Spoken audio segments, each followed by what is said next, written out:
안녕하세요. 주식주치입니다. 오늘은 금호건설을 분석해 보겠습니다. 해당 분석은 11월 6일을 기준으로 만들어졌습니다. 금호건설은 11월 6일 기준 주가 6,170원을 기록하고 있습니다. 금호건설의 매출은 건설회사답게 토목, 건축, 주택 등에서 발생하고 있습니다. 해외 매출이 1% 미만으로 국내 수주를 중심으로 매출이 나오고 있습니다. 건설회사의 마진율을 알아보기 위해 최근 철근과 레미콘의 원재료 가격을 살펴보았습니다. 최근 철근 및 레미콘의 가격이 2년 전에 비해 많이 상승했습니다. 즉, 올해 건설회사의 마진율이 높지 않을 것으로 예상됩니다. 우선 저번 주 금요일 급락의 이유를 찾기 위해 뉴스를 찾아보았습니다. 금호그룹의 주채권 은행인 산업은행이 감사원의 감시를 받아야 한다는 이용우 의원에 대한 기사가 있었습니다. 지난 8월 금호그룹의 대주주였던 박상구 전 회장의 위법 행위를 조력 및 방치하였다고 합니다. 박상구 전 회장님은 2015년부터 금호기업을 설립하여 그룹의 재지배를 위한 계열사 인수합병을 추진하는 과정에서 계열사의 자금을 횡령한 혐의로 징역 10년을 선고받았습니다. 2015년 박상구 전 회장 소유의 금호기업이 금호산업의 지분 46%를 인수하기 위해 자금 유치가 필요했습니다. 하지만 이를 담당한 NH증권이 외부 자금 조달에 실패하자 금호터미널을 포함한 4개 계열사에서 자금을 우회동원하여 자금 대출을 받았습니다. 금호터미널은 부동산과 현금이 많았던 금호아시아나의 자회사였는데 박상구 회장의 지시로 금호기업의 5,700억가량의 가치를 가진 금호터미널을 2,700억에 저가 매각하였습니다. 또한 4천억 이상의 가치를 가진 중국 하이난항공 게이트에 30년 기내식 독점 공급권을 1,333억에 양도하여 금호기업의 0% 금리로 1,600억 이상의 투자를 받았습니다. 계열사의 자본을 이용하여 금호기업의 자금 유치하여 사익편취 금지 규정 위반에 해당하여 고발당했습니다. 이러한 이유로 이용우 의원은 금호산업의 20%, 금호아시아나의 6% 의결권을 가진 산업은행이 이러한 계열사 자금 우회를 감시하지 않았다고 이야기했습니다. 21일 금요일 장중 금호건설의 주가가 15%나 빠진 이유에 대한 기사를 하나 더 보겠습니다. 금호건설은 최근 레고랜드발 채권시장 충격 및 아시아나 소송과 관련하여 전혀 영향이 없다고 합니다. 앞서 말씀드렸던 손해를 본 아시아나항공이 금호건설을 상대로 2천억 원대의 손해배상 청구 소송을 제기했습니다. 중국 하이난항공 게이트 30년 기내식 독점권에 대한 내용일 것으로 판단됩니다. 하지만 애널리스트들은 금호건설 법인이 직접적인 수혜를 입지 않았기 때문에 손해배상 책임은 거의 없거나 한정적이라고 합니다. 금호건설에 투자한다면 이 소송을 추적 관찰해야 할 것 같습니다. 최근 강원도의 레고랜드 부도 사태로 인한 후폭풍이 금융시장과 건설시장을 뒤흔들고 있습니다. 디올투자증권과 한양증권은 레고랜드 투자 실패로 발생한 우발부채로 매각 대상이 되었다는 찌라시에 시달렸습니다. 이 사태를 간단히 설명하면 돈을 빌렸을 때 나중에 번 돈으로 갚겠다는 자산 유동화 기업 어금이 문제가 되었습니다. 레고랜드 개발 사업 주체인 강원도 중도개발공사가 이 어음을 발행했을 때 강원도가 보증을 선 것입니다. 보통 지자체가 보증을 서주면 리스크가 없다고 판단되기 때문에 높은 등급의 어음을 발행할 수 있었습니다. 하지만 강원도는 보증을 갚을 능력이 없다고 회생 절차를 신청하기로 했습니다. 즉, 신용도가 높다고 여겨진 지자체의 채권 보증 능력이 없다고 시장에 선언하였습니다. 이로 인해 지자체마저 채권 보증 능력이 없다는 공포감에 많은 기업들이 회사채 발행을 실패하였고, 이로 인해 자금이 막히게 되었습니다.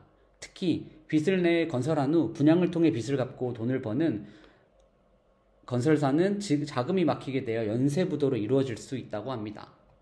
이로 인해 리스크가 높아졌다고 판단되는 회사채들의 금리가 급등하였습니다.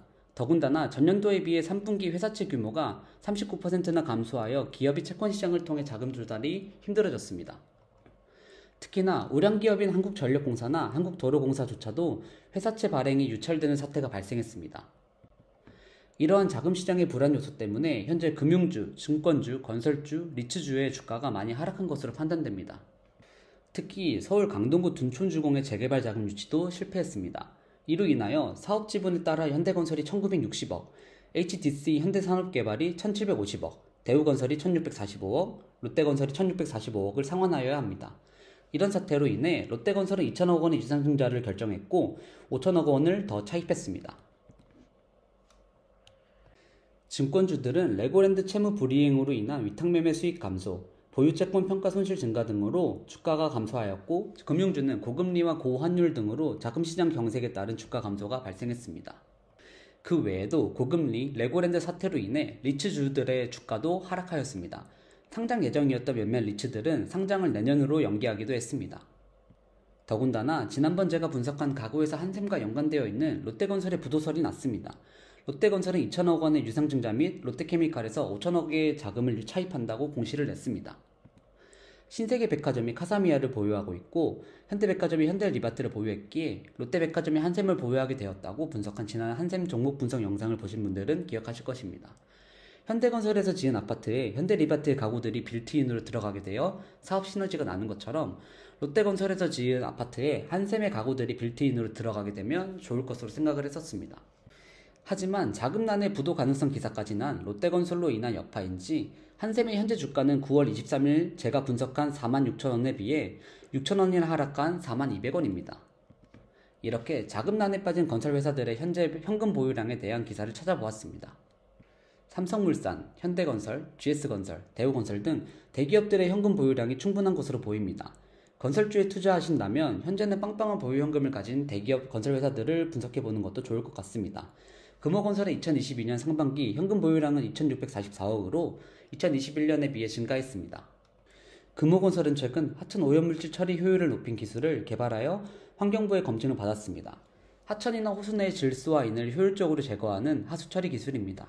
인과 질소 등의 염류가 많아지면 플랑크톤이 비정상적으로 번식하게 되어 녹조와 악취가 발생합니다. 금호건설은 기존 오염물질 처리 공정을 세분화하여 오염물질 제거율을 증가시켰습니다. 질소 제거는 20%, 인 제거는 5%나 향상되었고 시설 용량도 30% 이상 증대되는 효과를 보였습니다.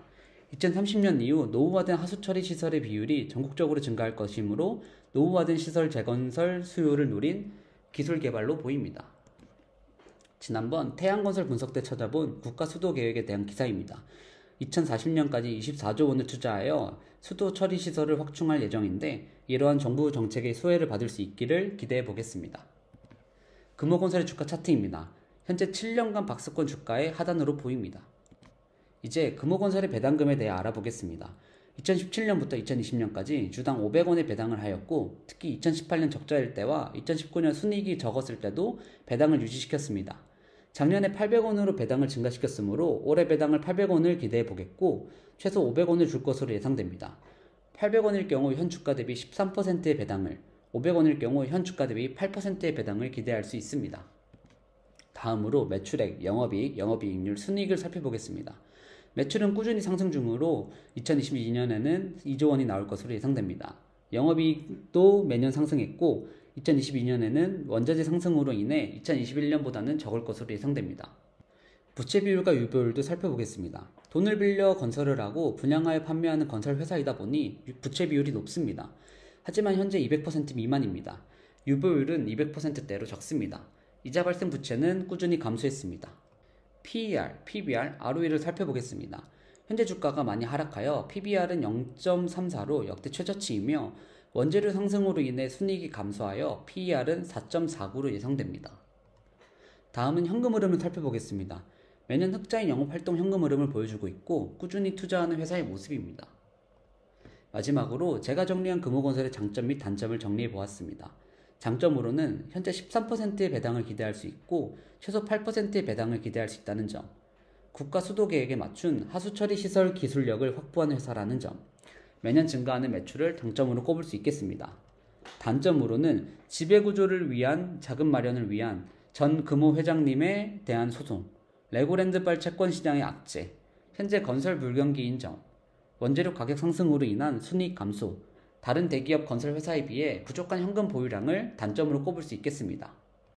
이상으로 금호건설의 종목 분석을 마치겠습니다. 분석 내용이 이상한 점이나 궁금증이나 지적하실 점이 있다면 댓글 부탁드립니다. 좋아요와 구독, 알람 설정도 해주시면 정말 감사드리겠습니다. 해당 영상은 매수 공고가 아닌 의견을 나누기 위한 영상임을 알려드립니다. 드디어 꿈에 그리던 11월 두 번째 주가 찾아왔습니다. 저만의 약속이었던 11월까지 종목 분석 영상을 20개 만들어 보겠다는 다짐을 지키게 되어 기쁩니다. 새롭게 시작하는 주부터 저도 새로운 시작을 하게 되었습니다. 바빠질 것 같아 분석 영상을 자주는 못 올리겠지만 한 달에 한 개는 올리도록 노력해 보겠습니다. 다들 날씨가 갑자기 추워졌는데 감기 조심하시고 건강하세요. 그럼 다음에도 종목 분석 영상으로 찾아뵙겠습니다. 시청해주셔서 감사합니다.